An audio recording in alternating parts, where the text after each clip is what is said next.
Depression, it's all in your head. Or is it?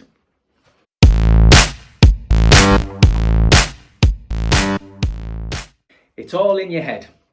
Now, this is something I'm sure that many of us that experience depression or have experienced depression have heard has been said to us. And when this is said, it's usually in a kind of minimising way that invalidates how we feel and more than how we feel, just how difficult the struggle is that we're going through at that time. Now, what I say to that statement, it's in your head, is, well, yeah, and my brain's in my head. You know what? That's a pretty significant piece of hardware. And if there's something wrong with what's in my head, then clearly that's going to cause some quite significant issues for me. I mean, we don't say to somebody that's had a heart attack, well, it's just in your heart, it's just in your chest. Yeah, and again, doesn't take away what you're going through.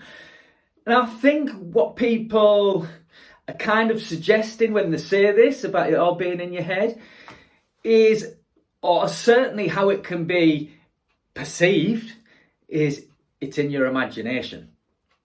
And that is a very damaging thing to say.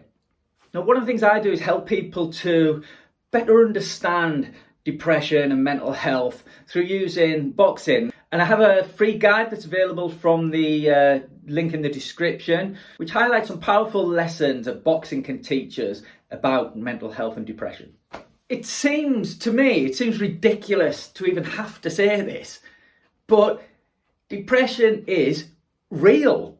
It's real. And again, ridiculous. I don't have to say that about other illnesses, do I?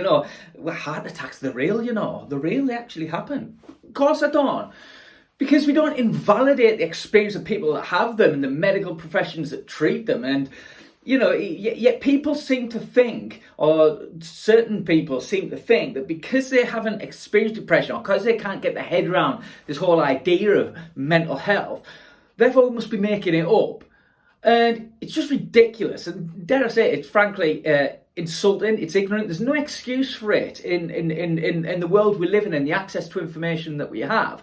It shows a lack of wanting to understand, a lack of willingness to understand, which, if it hasn't touched us in any way, then perhaps I can understand that. But when faced with someone that's seriously struggling with it, particularly if it's someone we care about, isn't it the caring, compassionate thing to do, to try and understand, to want to understand?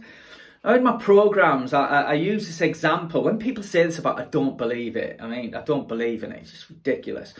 No one says it on my programs, clearly. But yeah, when people say this about, I don't believe in it, it's like me saying, well, you know what? I don't believe that childbirth is painful. Nah, I don't. I think people just scream and shout. They want a bit of attention, don't they?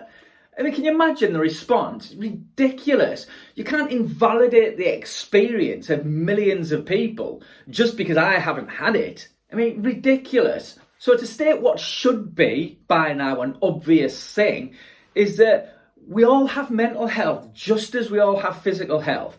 And mental health can be good and it can be bad. We can have mental illness. And this is a thing, there's a distinction, a difference between mental health and mental illness or mental health problems.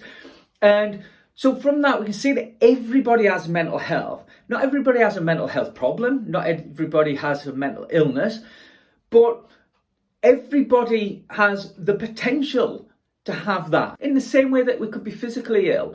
There's a lot of physical illnesses that I haven't experienced, hopefully that I won't. But that doesn't mean that I'm under any illusion that I couldn't have them. But again, we tend to think that we're in control of our brain to an extent we know that we're not of our body. And this brings me to, again, a very important point relating to this idea that it's in your head, because one of the things I learned very quickly and very powerfully when I was first going through depression is that it's a very physical illness as well. And I use this expression, it's not what you think. So first of all, in the sense that it's a very real illness and there's very real physical symptoms, and like some of them I described, like kind of, I shook for months. My hand shake for months. I'd kind of hide them because I didn't want people to see it. I could barely speak. My connection between my brain and my mouth, which sometimes still goes, you might have noticed, but it gone. It had gone, and being coherent in expressing myself, very, very difficult. The physical feelings, almost like you're carrying a lead weight around when you're moving. You feel that very, very physically. My head, it felt like it was trapped in a vice. It was pounding. I had this thing where I'd get a tingling around my temples all the time. And again, these are unrelenting for months at a time without any kind of relief. It's horrendous. You're under no illusion that you're in the grip of something, in the grip of an illness. When I say it's not what you think, as well as meaning it is clearly an illness, what I also mean, it's not just what you think. It's not just a case of people thinking, you're thinking negative thoughts and you're being down and you're being pessimistic, you're being miserable. It's so much more than that. Now, that the nature of those thoughts and those kind of thoughts are very much a symptom of the illness, and we do have to challenge it, and that's part of recovery from depression, understanding our thoughts and being able to challenge and reframe our thoughts, distraction from thoughts, all these kind of things that we cover on the Knockout Depression program. But much more than that, it's, again, it grips you in so many other ways, and sometimes you're almost not thinking at all. You can't think sometimes. You're incapable of it. Your brain can be just mush. It isn't as simple as you're thinking these things, and if you think those things, you'll feel better. And it's a very simplistic way of putting it, but that is what some people believe. That it is as simple as, well, you're just thinking negative all the time. If you just stop and start thinking positive, and it's so beyond that. Like I said, you're very much in the grip of something that is bigger and more powerful than you.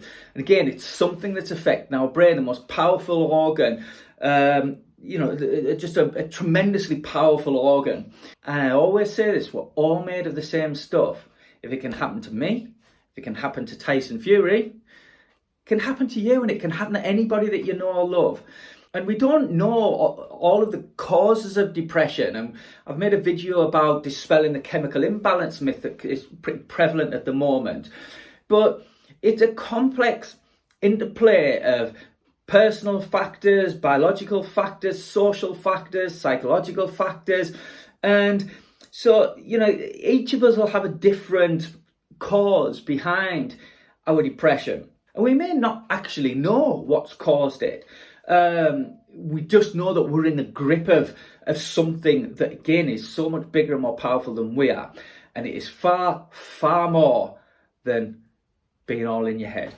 I hope that helps you to understand a little bit more about the nature of depression. I'd recommend you take a look at our Knockout Depression program. The link is in the description, which helps people to understand and manage depression and to not have to struggle alone. For people that haven't been there, I hope that it can help you to understand a bit more about the nature of something that, I'd say is pretty much impossible to understand if you haven't been there. I find it very difficult to, when I'm talking about what depression feels like, I still find that difficult to relate to now when I'm kind of here and me and well and, doing what I'm doing. The difference between me and what depression, what I was in the grip of depression, is night and day. It's just night and day. Please, if you enjoy these videos, subscribe, hit the bell to be notified of future videos. Take care and speak to you again soon. Bye-bye. It's in your head or wherever. And excuse me. I've